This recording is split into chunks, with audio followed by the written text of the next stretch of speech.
Good morning all of you. PR exam dose में एक बार फिर से आप लोगों का बहुत बहुत स्वागत है। और आप लोग कैसे हैं? हम उम्मीद करते हैं कि आप लोग बहुत बढ़िया होंगे और सेफ होंगे अपने घरों में। जैसे कि कोरोना का आजकल बहुत ज्यादा कहर भी बरसाया हुआ है, तो आप खुद सेफ रहें और दूसरों को भी सेफ रखें। तो चलिए स्टार्ट करते हैं अपने उसी टॉपिक को जहां पे हमने फिनिश किया था।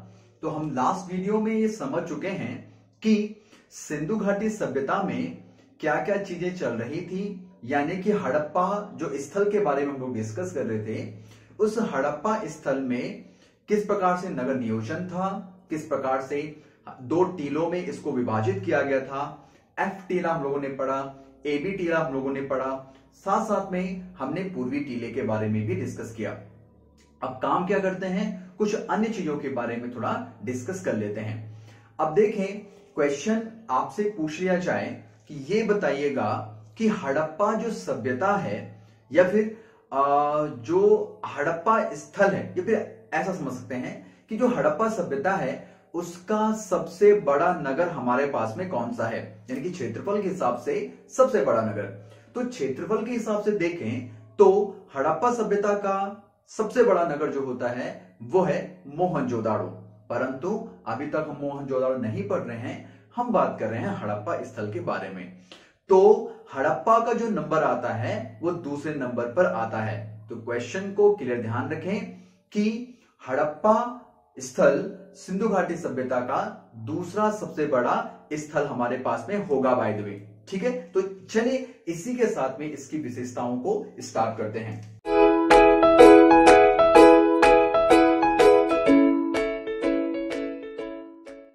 देखिए,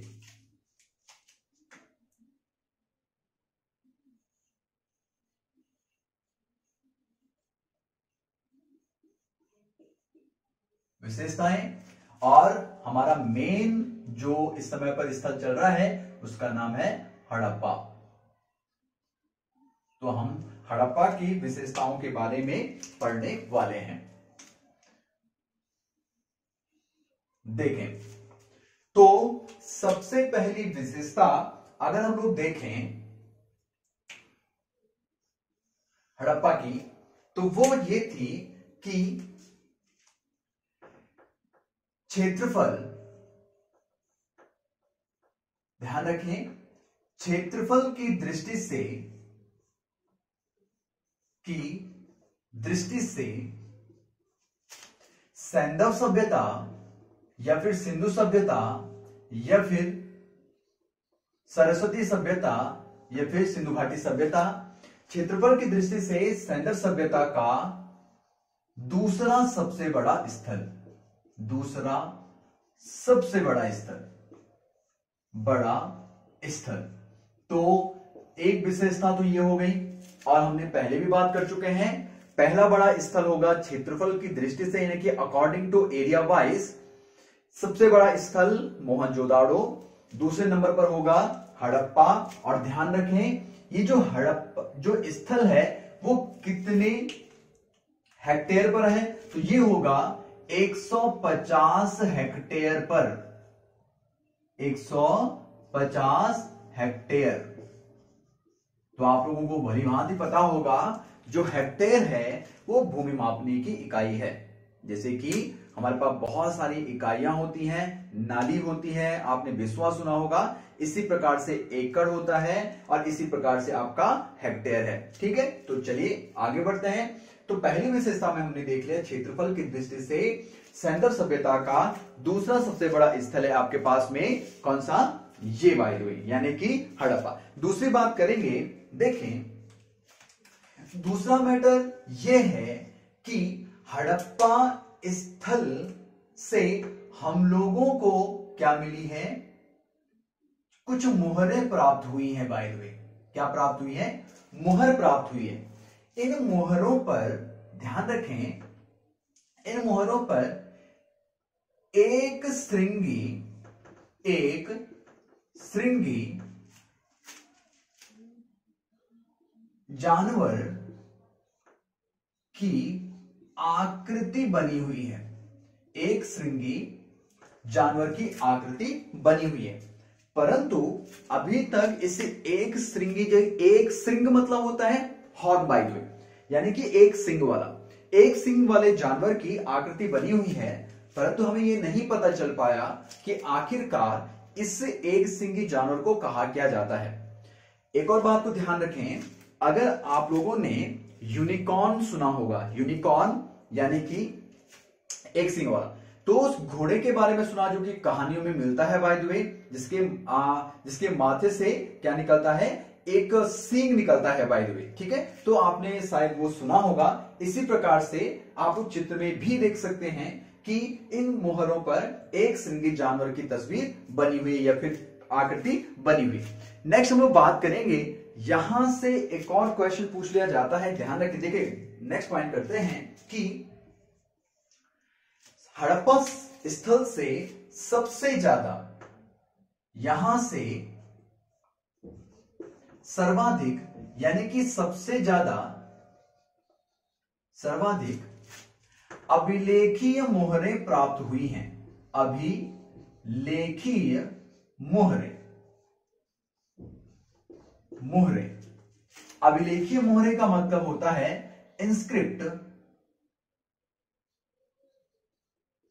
इंस्क्रिप्ट स्टाम्प। मोहर का मतलब होता है स्टाम्प। तो यहां से सर्वाधिक अभिलेखीय मोहरें प्राप्त हुई हैं, परंतु ध्यान रखें, ये जो अभिलेखीय मोहरें प्राप्त हुई हैं उन पर कुछ भी लिखा हुआ नहीं है, यानी कि कुछ भी बना हुआ नहीं है, यानी कि कुछ जो मोहरें वो खाली हैं, कुछ भी लिखा हुआ नहीं है। इट्स वेरी इंपॉर्टेंट, ध्यान रखें। सीधा सा क्वेश्चन आपसे पूछ लिया जाए और इसमें थोड़ा कंपैरिजन करते हैं दो स्थलों के बारे में। पहला तो पॉइंट हमने समझ लिया कि हड़प्पा से सबसे ज्यादा अभिलेखीय मोहरें प्राप्त हुई हैं, परंतु उनमें जो है कुछ भी लिखा हुआ नहीं है।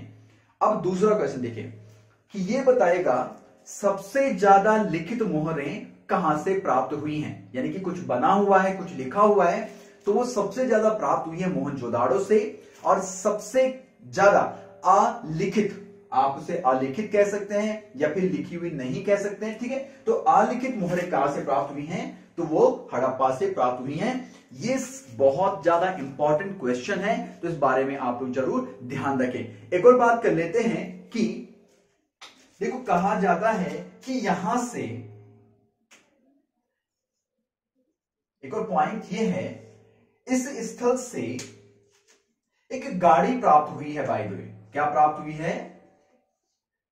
गाड़ी का खिलौना प्राप्त हुआ है, या फिर आप उसे उसकी प्रतिकृति कह सकते हैं। गाड़ी प्राप्त हुई है जो कि किस चीज की है?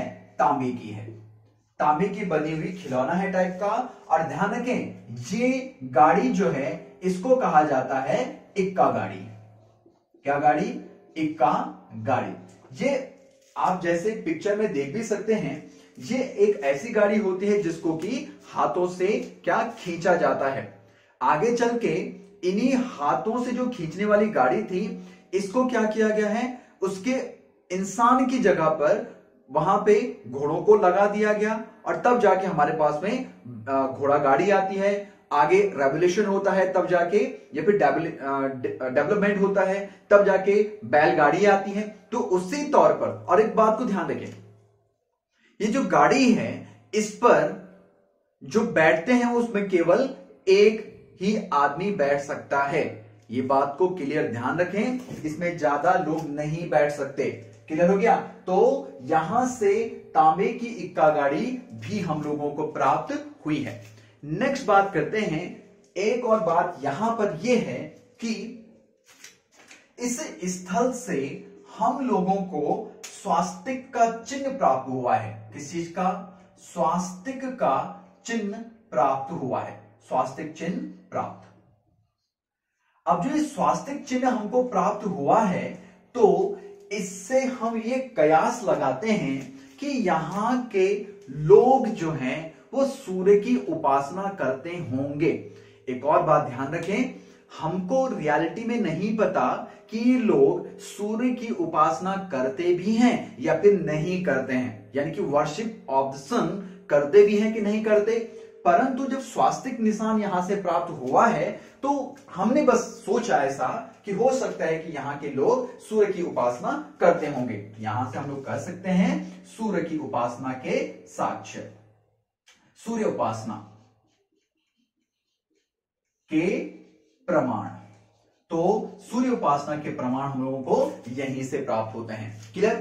नेक्स्ट हमने आपसे पहले भी डिस्कस कर लिया था कि जो टीले हमको प्राप्त हुए हैं, यानी कि जो हमने ए बी टीला नाम रखा है कि पश्चिमी टीला, दूसरा पूर्वी टीले का नाम रखा था और एफ टीले का नाम रखा था। ध्यान रखिए, एफ टीले का नाम और ए बी टीले का नाम जो रखा हुआ है वो मार्टिमर व्हीलर के द्वारा रखा हुआ है। ये हम पहले भी समझ चुके हैं, ये बात क्लियर। दूसरी बात को ध्यान रखें, ये जो भवन होते थे यानी कि घर होते थे लोगों के, उन घरों में स्नानागार भी बनाए गए हैं और साथ साथ में कूड़ादान भी बनाया गया है। यानी कि आप ये समझ सकते हैं कि वहां की नगर नियोजन व्यवस्था इतनी बेस्ट थी कि लोग कूड़ा करकट इधर उधर नहीं फैलाते थे। जैसे कि आज के समय पर आप लोग देख सकते हैं कि भले ही यहां पर भारत में इस समय पर एक बहुत बड़ी योजना चल रही है और जिसे कि स्वच्छ भारत अभियान भी कहा जाता है, परंतु लोग कर तो रहे हैं परंतु उतनी शिद्दत से नहीं करने हैं जितनी शिद्दत से, ध्यान रखें, कि सिंधु घाटी सभ्यता के लोग करते थे। क्लियर। तो इस बात को जरूर आप लोग ध्यान रखें। दूसरी बात को ध्यान रखिएगा कि यहां से और भी कई सारे हम लोगों को चीजें प्राप्त हुई हैं। उन्हीं में से एक चीज ये है कि यहां की जो डेड बॉडीज होती थी यानी कि जो शव होते थे, उन शवों को दफनाने के साक्ष्य हमको प्राप्त हुए हैं। ध्यान रखें, एक कंपैरिजन करते हैं, राइट। जो मोहनजोदाड़ो है सिंधु घाटी सभ्यता सिंधु नदी के तट पर और ये जो रावी नदी के तट पर स्थित हड़प्पा है, इनमें थोड़ा बहुत डिफरेंशिएशन क्या है देखें। मोहनजोदाड़ो में हमको नर कंकाल प्राप्त होते हैं परंतु दफनाने के ज्यादा साक्ष्य प्राप्त नहीं होते हैं। क्लियर। शवों को दफनाया नहीं गया है, तो इसका मतलब यह है, हो सकता है कि शवों को मोहनजोदाड़ो में क्या किया जाता होगा या फिर मोहनजोदड़ो में उनको जलाया जाता होगा, तो जलाने के साक्ष्य वहां से प्राप्त होते हैं। अगर सेम बात करते हैं हड़प्पा के बारे में, तो हड़प्पा में शवों को, डेड बॉडीज को जलाया नहीं जाता है, उनको दफनाया जाता है। तो इंपॉर्टेंट पॉइंट हो गया आप लोगों के पास में। तो हमने ये भी समझ लिया कि यहां से क्या क्या चीजें हो। तो हम लोग यहां पे लिख सकते हैं कि शवों को दफनाने के साक्ष्य, दफनाने के साक्ष्य प्राप्त। ठीक। तो ध्यान रखें एक और बात को कि ये जो हड़प्पा स्थल है वहां का जो शासन है एक्चुअली तौर पर चला कौन रहा है। जैसे कि आज के समय पर देखें तो हम लोग ही अपने प्रतिनिधि चुन के देते हैं कहां पर, अपने सरकार में, और तब जाके वो हम पर शासन करते हैं या फिर हमारे लिए शासन करते हैं। अब एक बात को ध्यान रखें कि यहां का शासक वर्ग कौन था, यानी कि हड़प्पा में कौन ऐसे लोग थे जो यहां के स्थल को चलाने का काम करते थे। तो वे लोग थे हमारे पास में, ध्यान रखें, बहुत इंपॉर्टेंट है कि यहां का शासन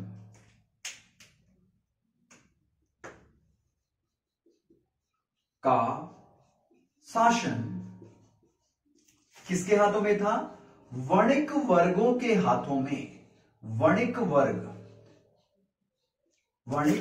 वर्गों के हाथों में। वणिक वर्ग किन्हें का बोला जाता है? वे वर्ग जो व्यवसायी होता है, यानी कि वणिक को आप लोग व्यवसायी कह सकते हैं, यानी कि जो व्यापार करने का काम करते हैं। ध्यान रखें कि हड़प्पा स्थल का शासन वणिक वर्गों के हाथों में था, तो हमने ये भी समझ लिया। नेक्स्ट बात करते हैं कि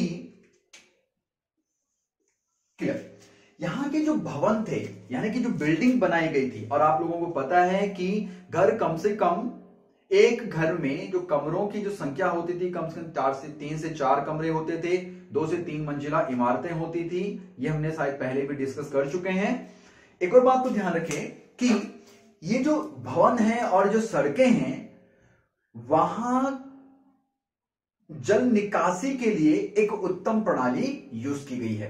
कहा जाता है कि पक्की ईंटों से बनी हुई भूमिगत यानी कि अंडरग्राउंड, भूमिगत यानी कि अंडरग्राउंड क्या बनाई गई थी, जल निकासी प्रणाली बनाई गई थी।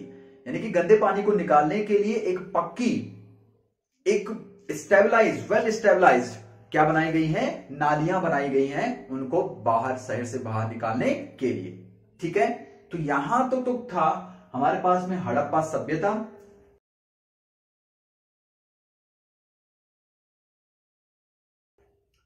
कोई अगर क्वेश्चन आप लोगों के हों, वैसे तो बहुत सारे ऑलमोस्ट हमने पूरा चीजें कंप्लीट कर चुके हैं हड़प्पा के बारे में, हड़प्पा स्थल के बारे में, जो कि आपसे क्वेश्चन पूछ लिए जाते हैं चाहे वो कोई से भी एग्जामिनेशन क्यों ना हो जाए।